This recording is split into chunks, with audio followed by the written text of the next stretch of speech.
Hey everyone, how's it going?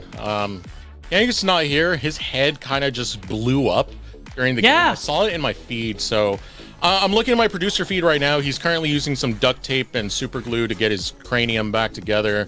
Because what? It's not a pretty sight. Game, man. My voice is cracking because of it. Yeah, I mean, drink up the water. Like, that was insane. 40 plus minute. I don't even remember the timer, but it's unbelievable how back and forth it was. And it's great to see TLF come in with a game plan that they managed to, I mean, it was shaky, but they executed in the end. And Eric, they won. They beat TLC. This is the weekend of upsets. This is the weekend of bangers. I want to reiterate this one more time. Our bottom three teams in order from last to highest. FlyFam, CLG Faith, Team Liquid first. Our affiliate teams have not been doing well, man. They have not been doing well, but suddenly out of nowhere in this game against their own sister team, they're able to take the dove. So well earned and well deserved. I mean, that was a banger beat. It was a phenomenal game. And though Team Liquid Challengers, I think, made a lot of good moves, you're focusing hard on Arrow, getting him these insane leads. They managed to almost team fight their way to a win realistically, but it was TLF very singularly focused on that split push end, because realistically, it was all they had from minute one. Ever since they all-in on Surdy with the sacrifice of Mia's early game, this was how it was going to go. Either TLC team fight to a win or TLF split push to a win, and they made it happen. They were committed to one game plan and one game plan only, but I liked it because it meant they knew where they could win and they played exactly to that time and time again. You saw every time TLC hit the map and tried to make something happen, Surdy is in a side lane just threatening one of your inhibitors by existing over there, and they did that play over and over and over, and eventually TLC slipped. They did, and it was partially a slip and partially just knowing the openings. You saw Team Liquid putting so much effort into, especially in those situations where we saw them try for it, setting up vision, making it so that it's not like you see them on vision walking into the base. For the most part, it's out of these pockets of darkness. It's like, where are they? And you don't see them until they're in the base. You're like, oh my God. They're still trying to backdoor. And although we saw a lot of clutch moments, especially from APA on the Talia, it didn't end up being enough because TLF skirmished to a win. They didn't have to 5v5. Okay, I'm still looking at the feed of Kangas.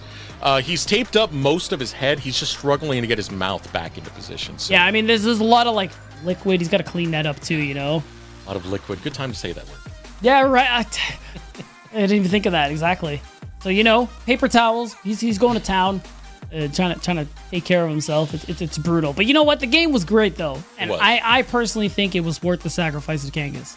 I'm most proud of Surdy because this is someone who we put pretty much on the pedestal for this match in specific. We wanted Surdy to step up against Bradley because of the old TL versus EG showdown. Now, in a different roster will be Surdy, but he showed up. He showed up well. City knew to allocate resources towards that side, was able to get fed alongside Surdy over on that top lane, and Surdy did well with those resources beat. For sure. And I'm pretty sure Mia even went into this game with Comet, like knew from minute one that the support build was what she was going to go for. And it's just, you can tell it was very well considered, well calculated from the side of TLF. Wasn't perfectly executed, but the fact is, like, they made it happen. And I mean, after yesterday, you think I would be used to surprises. You think I'd be used to upsets, but I keep getting shocked. That was an interesting twist for me because my first concern in that draft was like, Arrow's just going to steamroll you, man. Like, Arrow's going to brutalize that bottom lane. And then it's like, ha, joke's on you. We never wanted to fight Arrow in the first place. We just want to throw arrows from down the range all the way where Mazel's filming his next skit and land them right on the money. I mean, it was a smart play. They allocated everything towards that side, and it worked out. Worked out beautifully for them. And now going into game two, we have actually, I'm not even going to try and guess. We actually have it written down who's doing what. So TLF is on red side. TLF chosen to stay on the blue side here. And I'm curious at what's going to come through draft-wise. Because that kind of strategy, while it worked for TLF and it was well thought out, because as soon as, like, we're going to see Fiora banned first rotation. Like, I'm almost certain that's going to come through. And with that in mind, what are TL First going to do now? Yeah. We got to see a plan 2 to come out of, a plan B to come out of Team Liquid First as they face this next one, because Team Liquid Challengers, I mean, they're a team that if you put their back against the wall, they can fight out of that. They're a team that also adapts really well. It's something that I was giving high praise to Team Liquid last split, that they'll lose a game 1, but they'll look so much better in game 2. And it's something that's followed them because it's still the same coaching structure into this split as well. They, you know, if they slip up here and there, they'll be able to assess a lot of those blunders and mistakes they've made and be able to put those improvements into the very next game. Right. I mean, we have that opportunity before we go into game 2. Spam in the chat who you think is going to win the next one. It always kind of starts at 50-50, so before I make a judgment, I want to see it populate a little bit. Are there more TLF believers after what they saw in game 1? Are you going to be like Axeman and bet 100,000 channel points over on the other stream? Because that's a lot. I don't even know how you get that much. What is this? Twitch chat, what's going on here? TLF just won. How do you not have there any we go. faith in them whatsoever? Okay. No, it's just populating. It's just pop. Well, okay. It's still staying on TLC side. They decide, oh, you know what? It's a fluke. So we'll see. We'll see if you're right, chat. Okay. Well, I'm sorry to update you all on this, but Kangas is not going to be rejoining us for the halftime segment. He couldn't get his mouth back together. The pieces, it's a mess. He's still taping it. Yeah, you guys don't want to see that. But it's okay. It's okay. We'll have him after this next game, which the draft is ready. So let's get into the next game. We'll see you later, Mr. Bald Man. He wasn't even there. Come on. B, I got nothing much to say about this. I just want to see where the bands are going to come out from TLC, and I think I can make more of a judgment then. Right, and that's what I'm interested in. Like, there's a few options here. I think Fiora is something to consider banning, of course, but it could also just be City's Kindred that they take away as well, because of course, Kindred, Surdy on the Fiora was incredibly fed, and that was a big part of this. But getting fed alongside him as the Kindred, I think was also a big factor, because we talk about that core 4 and their ability to team fight. I think Kindred was a very big part of that. So if you run that draft back with maybe a different jungler that's not Karthus, that's not Kindred, maybe TL feel more comfortable about that instead. But instead, they're just like, nope, Surdy too crazy, get it out. Surdy, banned from playing Fiora. That's a good thing. You did a good job there. So, next band to come out, is it going to be the Maokai band? They've already banned away the Sejuani. Mir has been great on a lot of these engagers. Maokai was a big one at the very start of the season. Kind of getting pinched into a corner now. Is going to be TL First. Final ban will be that Maokai. Right, so there are going to be other options, surely. The Elise, definitely a very popular one, made it through this rotation. So Mir just keeps on digging. He says, yeah, keep banning them away. I got plenty of options to play for. And now, with no Fiora, I can't imagine we see a similar draft to what we saw last game. Yeah. So what will TL First, be focusing on here? A lot of strong AD carries up and available if you want to be playing through that bottom side of the map. Jungle-wise, a lot of the usual stuff is out of the picture. Ashe is there. Maybe we see a Vi for City Witty this time around. Woo! Wait, is that locked? It's locked. That's locked. That's locked. That's a Rengar locked in by City Witty. Watch City bash his beat like Skull. That's what I'm excited going to see. Hard right now, brother. The only thing that would make this harder is an R3 Ivern, because that would be hilarious. And also maybe good if they're practiced at it. I mean, we saw it at CLOL. It was a pretty insane strat, but I'm not getting ahead of myself here. Elise, now it's going to be the Draven lock-in. Let's be real. Arrow did fine for the most part in that game. He was insanely fed, insanely powerful. It was just the nature of how these comps were interacting that prevented him from fully utilizing that damage in the end here. And we see APA having a little fun with us, you know, gonna look at these different champions. Eric, don't get excited. He's not playing ASOL. Don't worry, I'm not. I already have the disappointed face. Don't you even fret about that one. We'll see what he's able to lock in. Gonna go from the Nautilus this time in the bottom lane, get more lockdown, and try and make sure Mia and Rovex are going nowhere if they do start trying to secure these Raven kills. TL first, it does seem like they're going for a very similar game plan of what they went in game number 1. Get City on a carry, get Mia on some level of utility to set up the top side of the map. Right, and that's the big thing. Rovex, so that's what makes this Nautilus an interesting pick. It's also a takeaway. You have a lot of all-in, and what's Rovex going to be playing instead? So instead of the Ivern, it's looking like the Rise is what's locked in for Aspect. In the mid lane, one of the strongest mids we have. Now, TL first, listen to me. This is your big brother team. Ban Cassiopeia. You have to. You've seen the tape. I know you have. You can't let it go through. Find out right now. We gotta wait for TLC. We still got TLC. I know they still gotta do one more ban, but there's no way it gets through. Like, it's not possible. Surely. And that would be pretty miserable to have the miasma when you have a Rengar trying to hop in and fight. Like it's surely that's what's gonna happen. Gnar takeaway makes sense. You want to take away, I mean, it means that Bradley's not going to be playing it here. You want to remove more options from Surdy because he's found a lot of success on those kinds of champions. I wonder if they just throw another ban his way at something like the Cassante, something he's had a good amount of success on here. There's still a lot of options. Oh, it's the Kled. Surely TLC just locks in cast. Like, there's just no way. Yeah. That final ban coming into the top side, the Kled.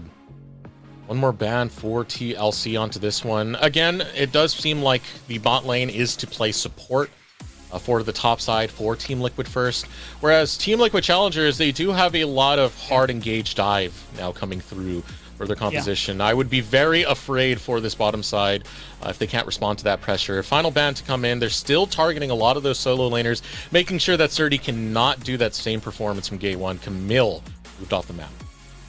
Yeah, again, just removing these different options here for Surdy. And although I was thinking they pick for him on 4, maybe they pick a support instead. Yeah, I was thinking Leona, Braum, something along those lines, something tanky sorts of front line here. I kind of like Braum better. Okay, nice. So that one's going to come through. It makes the all-in a little less potent. It helps against Elise and everything like that too. So I kind of like the Ashe Braum setup here for Mia and Rovex. So the only thing I'm wondering now is, what's Surdy going to end up playing top this time? A lot of the usual options are removed, and you got to imagine too, it's going to be maybe a Cassante for Bradley, since that's all that's really left from what we're used to seeing here, and there aren't going to be very many options from the commonly picked top laners.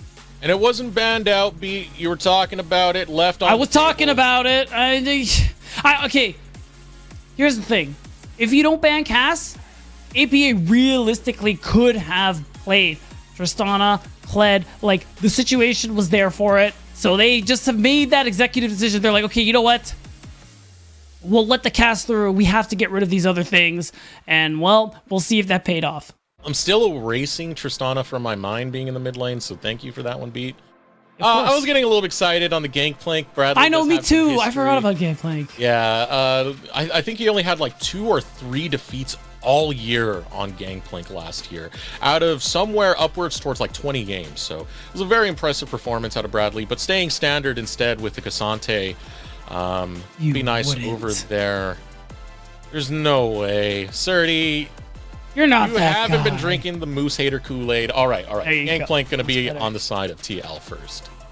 Right, and this is good for a couple of reasons. I mean, that matchup can be a little tough, but overall, I mean, you have a lot of scaling, you have a lot of zone control with those barrels and things like that. And something I always like about Gangplank is level 6, because ever since they removed your ability to TP to anything but structures pre-14 minutes, Gangplank, I think, stonks went through the roof just because of the fact that top laners can't TP bot early anymore, but it means that that cannon barrage, so very valuable. You highlighted how dangerous this bot lane is on TLC's side. You have Nautilus with the Draven. You have Elise who's looking to go for these crazy dive setups. So post 6, there's going to be an opportunity for Surdy to help the rest of his team maybe avoid those. Yeah, I'm going to be looking at Mirror and where the gank pathing really shows up, because that could really just influence TLC to take over the game early on, and monumentally to that regard, just because of how much snowball you can really pop up with on TLC. I mean, we've talked enough about Arrow and the Draven, but APA is very much at home. You on read this my Cassiopeia. mind. Yeah, and APA, I mean, he's that player. I touched on it last game. We're so excited alongside players like Young, Doxa. APA is very high, if not on the top of list of players who we think were long overdue for a shot. I even got to talk to him the other day, and him just talking about how, you know, he's worked hard, and he said he will continue to work as hard as he needs to. He said he'll literally just beat every mid, if that over and over, if that's what it takes for him to get to that next level. So he's very motivated, very hardworking, and obviously, for what we've seen, very skilled. So much skill on APA. Even back in the Maryville University days, APA was touted as almost the best mid laner with nearly no argument to be really had there. It was a long grind for APA to actually get into here, getting through the Team Liquid tryouts to finally get that final nod in to join the team, but not wasting any opportunity whatsoever. We've already had so many highlight reel plays out of APA first 3 weeks of play. We have. He's been exciting to watch from day one, and in a system where he can continue to develop. Excited to see where he goes. So we're seeing a Raptor start here, solo for Mir, probably because it's just going to clear this bottom side and maybe set up for a dive on that bottom side of the map before he moves elsewhere. City Witty, this matchup, interestingly overall, I haven't seen City play Rengar, but we saw this matchup yesterday. I believe it was TSM. Yeah, because it was TSM versus IMT, I'm pretty sure, because I know Chad was actually playing for both games. He was playing the Rengar, which was super Chad of him, by the way. I should have known, yeah. It's okay. It's what I'm here for. I got you, bro. And it was really cool to see. So there's a lot of room for City to make some great plays this game. The big concern, though, Cassiopeia's in the game. That miasma, it screws everybody on this team, man. Ruins your day. Takes away your mobility. Can't flash. Can't dash. Just gotta succumb to the poison of APA. No bot lane gank gonna come out from Mirror. I was very curious if they were gonna try and posture that up early. Instead, Mirror's gonna be matching with City Witty. Both junglers bumping into each other, but not really willing to take the fight. They're more focused onto the mid lane aspect, no mana. engaging onto APA. City Witty flashes forward, gets the bola strike, but there's the cocoon, and City Witty is the one that's in trouble. The kitty You're kidding me. You're kidding me. Spider gonna get a kill as well. Too early for Team Liquid Challengers. Oh, it doesn't get any worse for TLF. You thought you had the chance onto APA, but at least early damage. This is why everyone picks the champion. And my God, already from the get-go, this game going so well for TLC. Aspect forced to teleport. APA, no flash, but has a good amount of gold to spend. Can already buy that Catalyst of Aeons. Is already halfway towards starting to stack that Roa. And you can't hope for a better start as TLC. I mean, that's not just kills onto APA. That's a kill onto Mirror. And what seemed like should have been a guaranteed kill for TLF instantly turned around by this least damage you were mentioning. Right, and Aspect was low enough, he didn't want to actually commit to this one. So even though City couldn't finish the kill, he thought he was free. Oh, no. Here we go, Mir. Yep. Yeah, and this is so easy right now because you get turret aggro as the Elise, and what happens when you're too low? You just repel over to the Raptors. Oh my God, 30! Double kill in the top lane! It all went awry for TLC! And it's just disaster for the top side of Team Liquid Challengers. Surdy picks up the double, and all it costs is his flash. And that's something TLF needed to get back into their pockets here, and oh boy, we got some trades. Woo-wee! Surdy outplay top side. Gotta love it. I'm actually really surprised Mir went down there using the repel. Love to take another look at that, but first we got to take a look at the bottom side, which is under attack. TLF will get the retreat.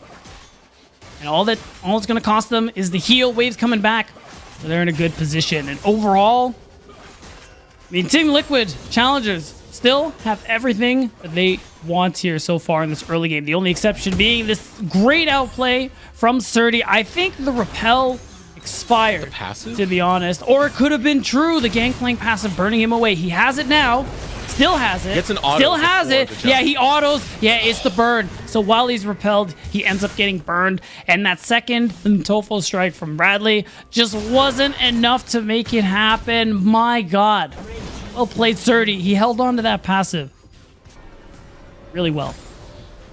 And the frustrations might begin here for Bradley. especially for the next couple of minutes, having the red buff on a Gangplank. You're now dealing with the red buff burn as well as the passive burn. Great opportunity for Surdy to just enjoy a little bit of topside laning. However, the mid lane is where I'm going to start watching because Mir is staring for a dive. City Witty will be there, so not going to pull through for Team Liquid. And the interesting thing is, I'm pretty sure Mir hasn't farmed his topside camps yet.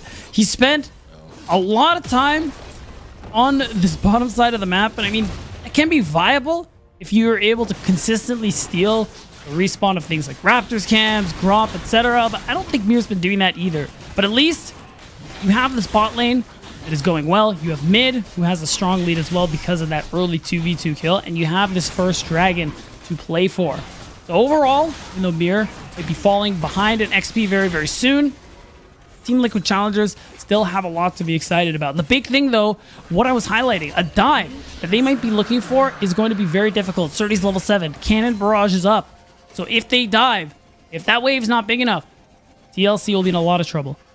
And City's not too far off from hitting level 6. Makes counter ganks really powerful for the Rengar. You get the movement speed boost, plus the stealth, plus the lunge. Get there quite timely, and ganks their own natural state. Also really effective for City Witty, who I think might be posturing in this bush right here as we do play with the Fog of War. I want to see where City Witty is going to be because TLF, their attention is bot side. Right, and I think it's just to ensure this wave gets in, Mia and Robux can get a decent back through. I don't think, unless Kim Down goes for the all-in, that anything's really going to come of this one. And overall, looking like, oh yeah, he's not even there. He backed. But everybody's getting what they... See, that's the mind games, Beat. That's the mind games. Is he there or is he not? Yeah, we got to play, we got to participate in the mind games too, which I think was fun, personally. And now we're finally seeing Mir clear what I'm pretty sure is a level 1 Gromp. Not 100%, but... overall, starting to catch up in far. Yeah, he's got the level 6. I'm pretty sure City's about to hit 6 as well. And this top lane could be where we see some action. But I think Rift Herald setup is what everyone's looking for. You have Surdy, 2-0, up almost 1,000 gold. Means unless this play works, Oh, nice on the cocoon. Miasma goes out. No flash for Aspect. No chance to survive this gank. TLC will take it. And that's the only thing you needed. Now it's going to be an easy Rift Herald for you. Surdy lead or no Surdy lead.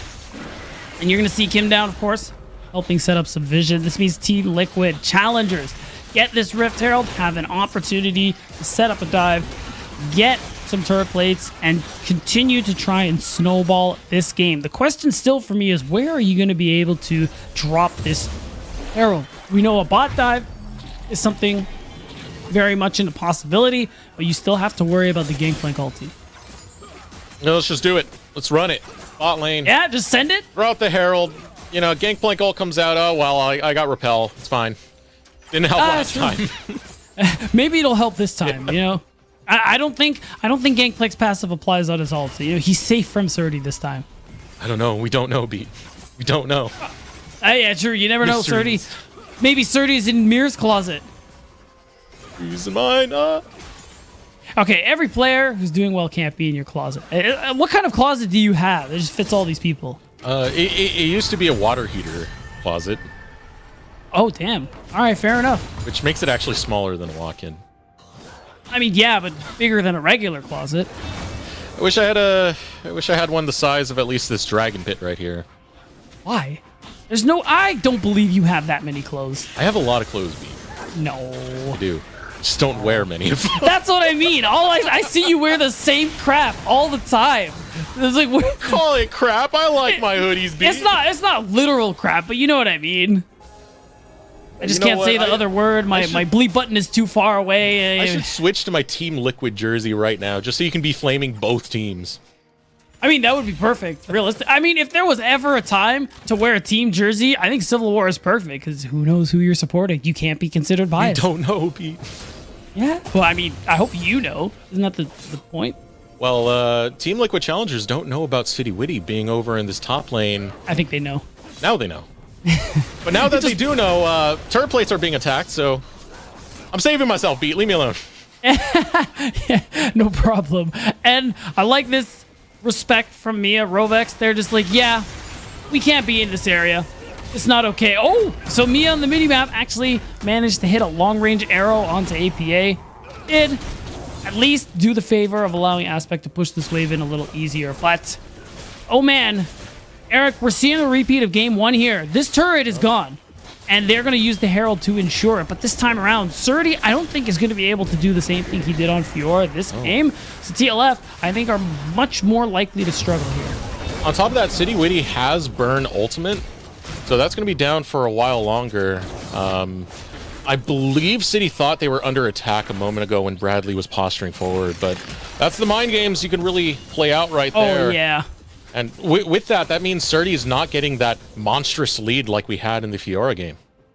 Right. I mean, 2-0, which is nice, but it's not the same. And you can see it starting to culminate in the aggregate gold lead. Sure. Okay. I mean, okay. To be fair, 1,500 gold is actually a pretty big deal for Surdy. But overall, the difference is everywhere else. They counterbalance that. You have leads all across the board with the exception of top lane for TLC. And the thing I like about Cassante as a champion, even if you're behind, your ability to team fight is incredible. So it's honestly not that big a deal for TLC. You have put the Cassante back, but it's like, so what? Cassante, bro. Yeah. Got no issues here. Exactly. He's just going to do Cassante things. And when APA has a champion that interacts so very well against TLF's composition, like across the board, we've already seen examples of it, it just gets that much easier. And now, okay, this could be interesting. With Hex Gates coming through here with the Hex Tech map coming up, we could see some interesting plays come through. Flank angles, someone like City Witty, or maybe even Aspect if the situation calls for it. But TLC are halfway to a Dragon Soul, Eric. And again, I think it's going to be a lot harder to sneak Dragons the way TLF did in game 1. For TLF, they have some decent zone control, just not as strong as it was in the last game, thanks to that Gangplank being there. Surdy is scaling up. It's just not the same thing we saw before.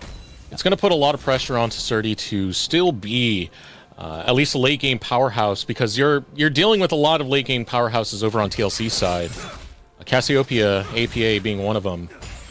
I mean, if someone can't stand up to it, I do expect it to be Surdy. He did it in game number 1. Someone who is overlooked quite a bit. Keep in mind, Surdy's on a provisional team right now. Yep. So fighting his way to show he deserves more than just the provisional spotlight. Yeah, and I mean, looking at... Oh, wait a minute. Is this a kill? No, okay, he's not going to go through. Yes, and the interesting thing, too, with the TL tryouts, Bradley, it was already known Bradley was coming back, so he was going to keep that TLC spot regardless. Yeah. Mere almost a certainty for taking the jungle spot on TLC also. So Surdy, although definitely got the chance to prove himself, did well and showed that, I mean, he belongs in this league. He didn't get that. He was never going to get that spot over Bradley, and need to hold that spot. The Enchanted Crystal Arrow goes up. It's going to land right onto the Elise. Surdy has a barrel up, but the barrel gets popped. So does the turret. Now Cannon Barrage going down. A lot of damage onto TLC. Being returned right back. TLF now whirling. Arrow! X lands right on the money. Cha-ching. Time to cash out. Arrow grabs the kill. And that rotation is so good. It allows Arrow to be able to get that cash in that he's been looking for. On top of all the other gold he's at, it culminates to what? 2,200 gold over Mia.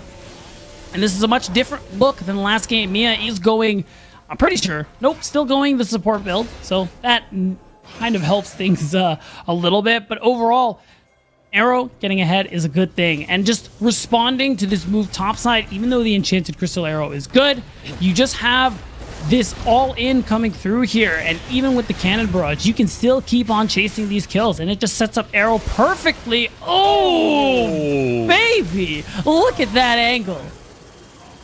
Beautiful angle from our observers. Be sure to type that in the 838. Twitch chat right now. TY observers.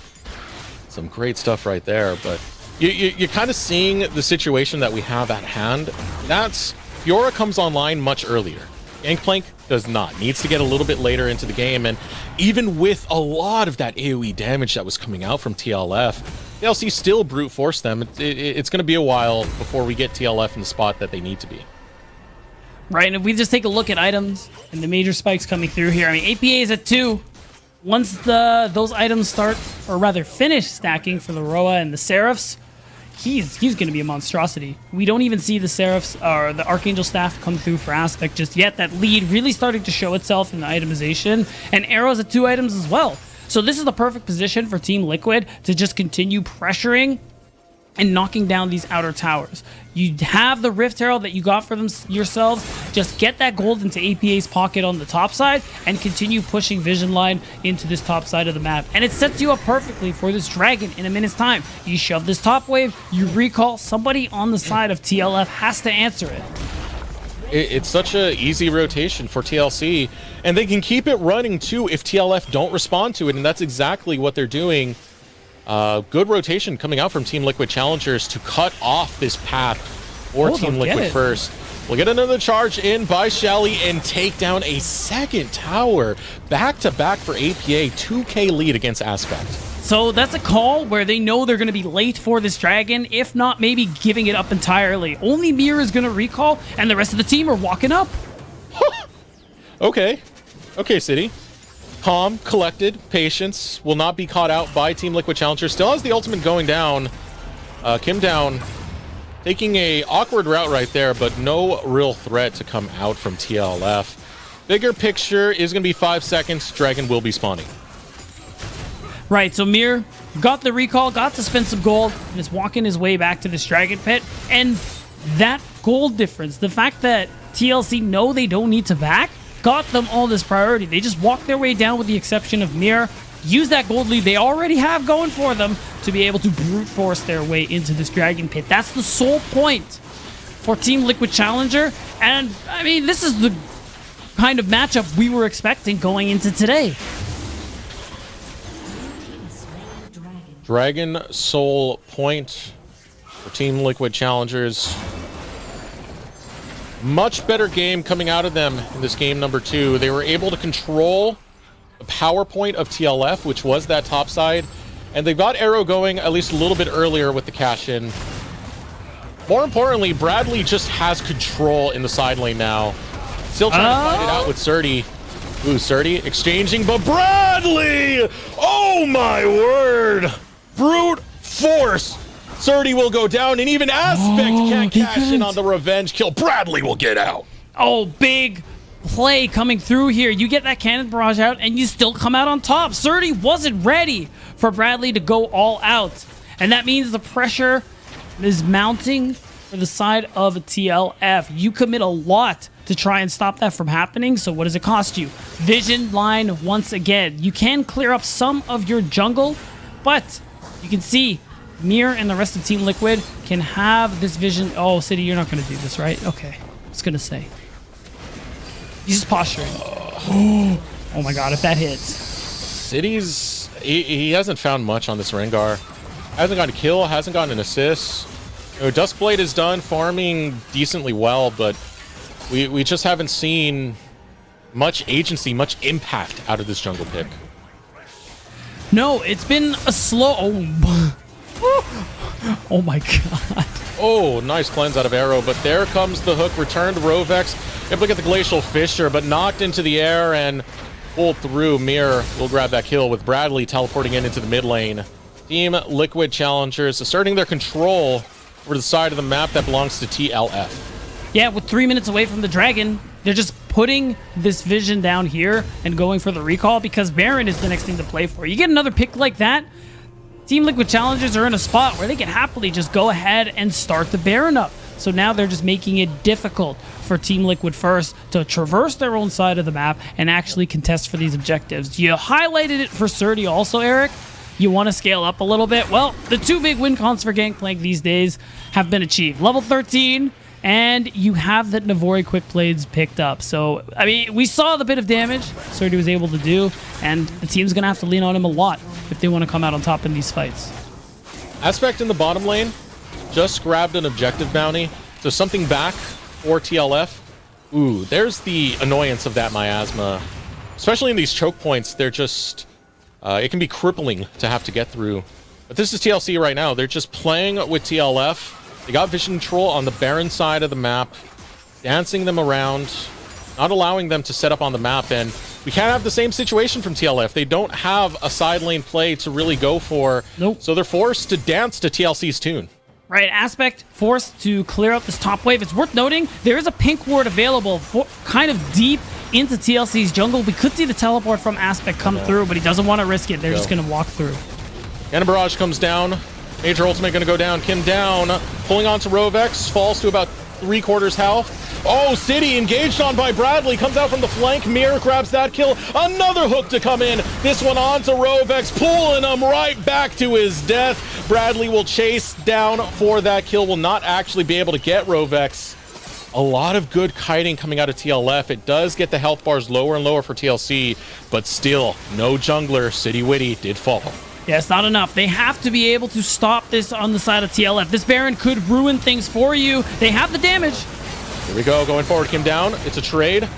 Support for support. Kim down for Rovex. Baron still aggroed. 4K health remains. You got to be quick.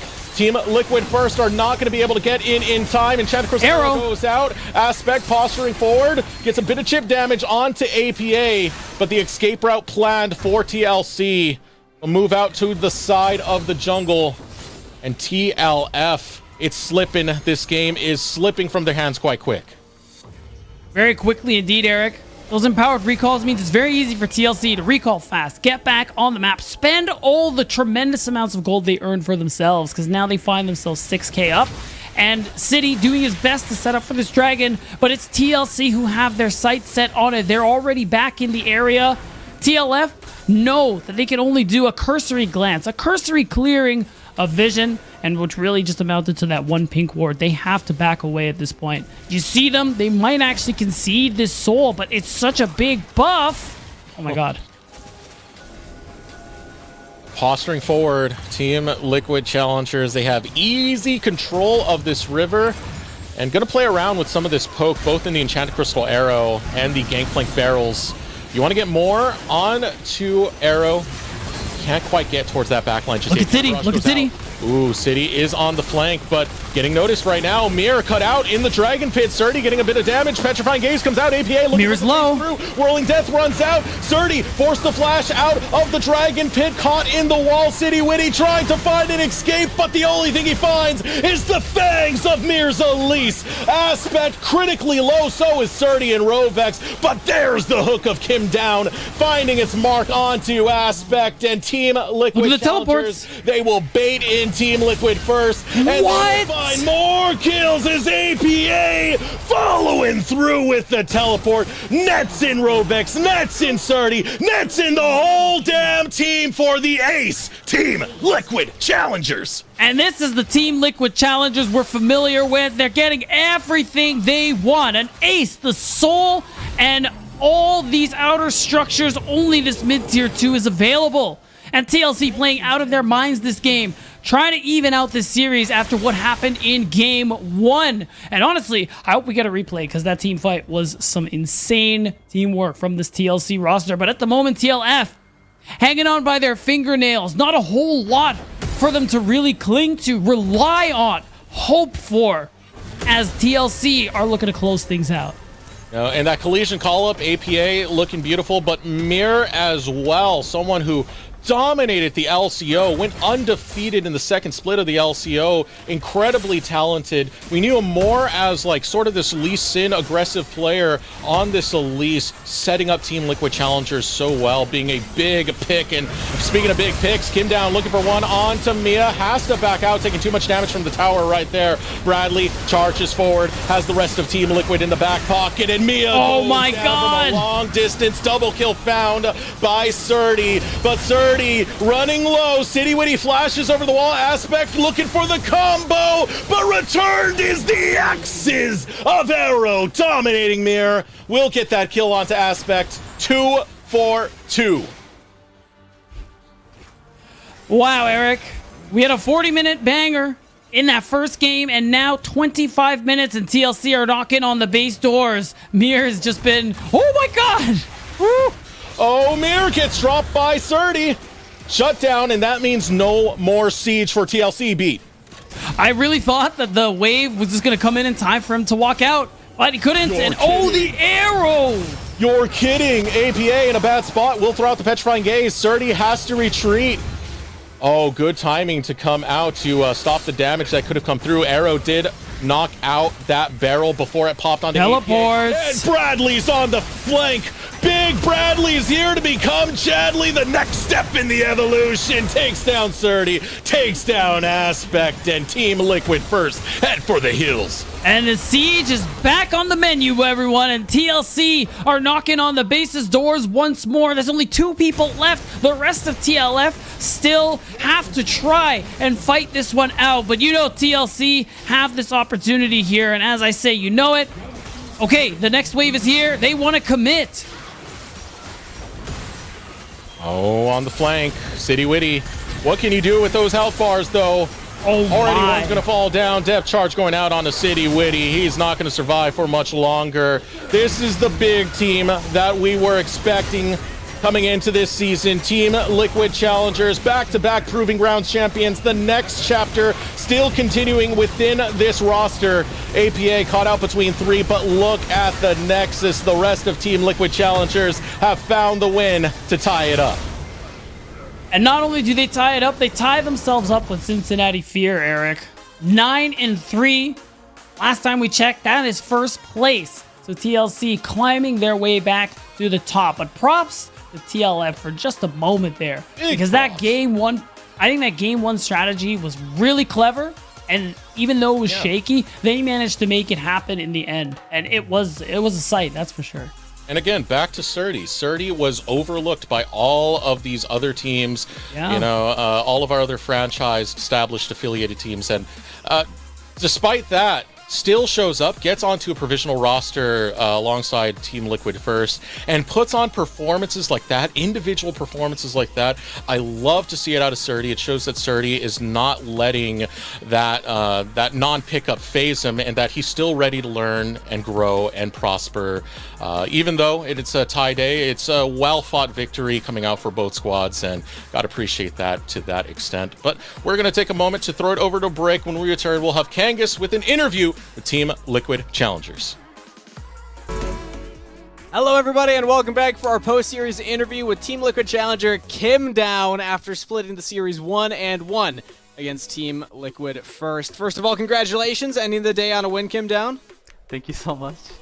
Now, this is our first time chatting together, getting an opportunity to chat with you on broadcast, so I'm excited because really all I know about you from the Leaguepedia page is UC Irvine alumni and that you made it to Team Liquid Challenger through their tryouts. So this is a first look now into you as a player on the team. 3 weeks in, how you feeling so far? How have you been jiving with everybody else on the team?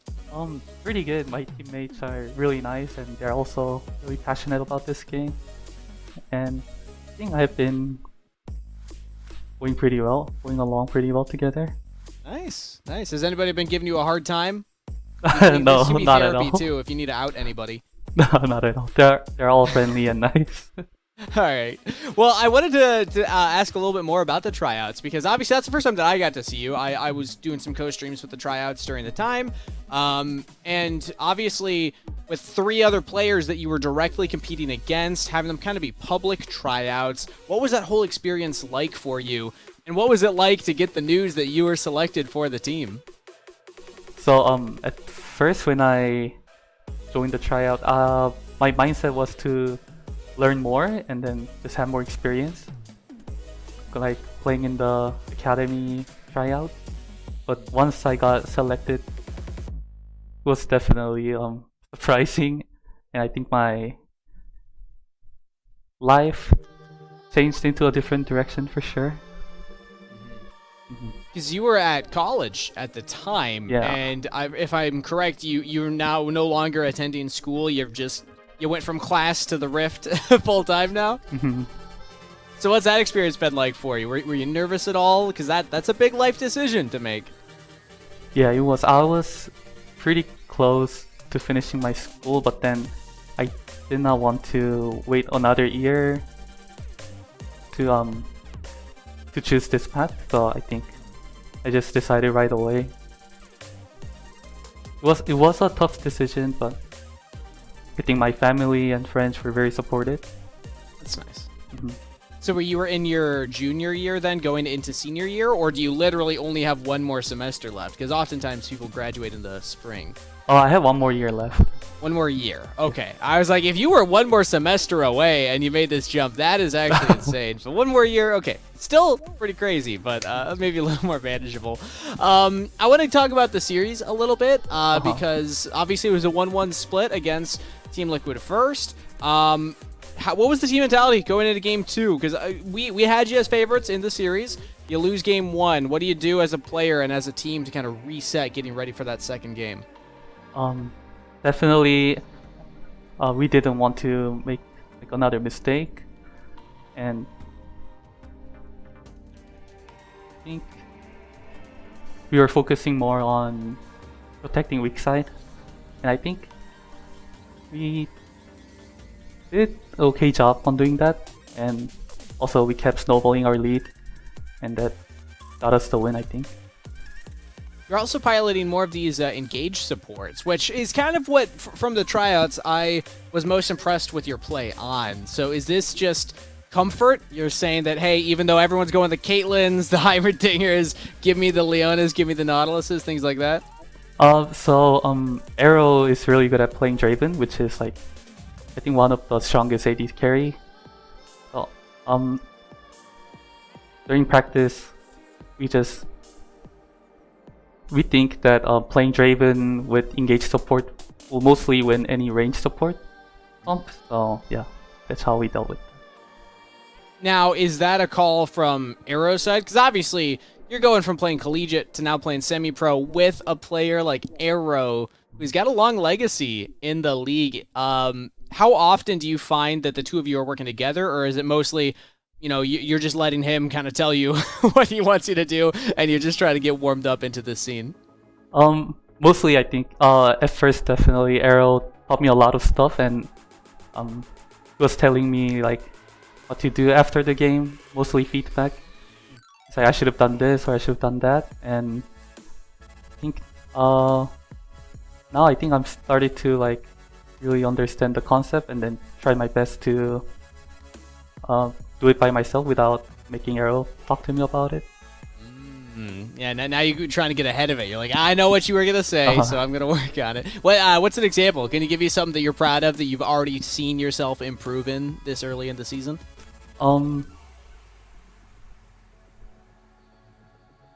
Basically, I think maybe looking for faster support tempo. I think those kind of stuffs. I didn't really do it before, and then yeah, Arrow taught me a lot of that. Okay. Yeah. Cool.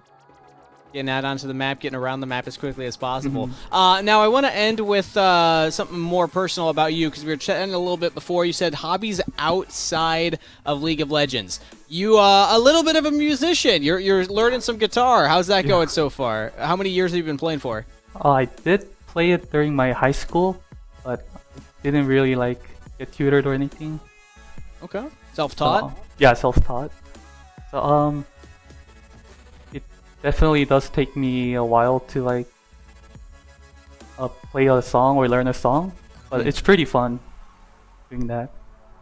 Now, you've been learning a lot of classical guitar, so if you could give me one song that I need to listen to and also learn on guitar with you so we can do a duet at some point, what's the song? Give me a name and an artist. There's a classical guitar artist named Kotaro Oshio, and the song name is called Twilight. I think that song is really nice to listen to. Okay. And also not a difficult song to practice or play. Perfect, because I'm not very good at guitar, so that's good news for me. I might need you to type me or message me again the exact name of that one, but we're gonna make that happen. All right, Kim Down, you and me. Once you make it to LAN live sometime, we'll do a whole duet sequence. It'll be great. But thanks so much for coming on and chatting with us. Any shout outs that you have for anybody watching? I want to shout out to my teammates, my coach, and my friends. Also definitely shout out to my sponsors, Alienware, Honda, Monster, and Verizon. Thank you so much. You got it. They taught you all so well, giving these sponsor shout-outs. Good job. You're keeping up with everybody else. Thanks so much, Kim Down. Congratulations, ending on a game win, and best of luck going into your future games. Thank you. And with that said, we're going to send it over to a short break before we are back with our final game of the day, along with our Super Heavyweight SmackDown. We'll see you there.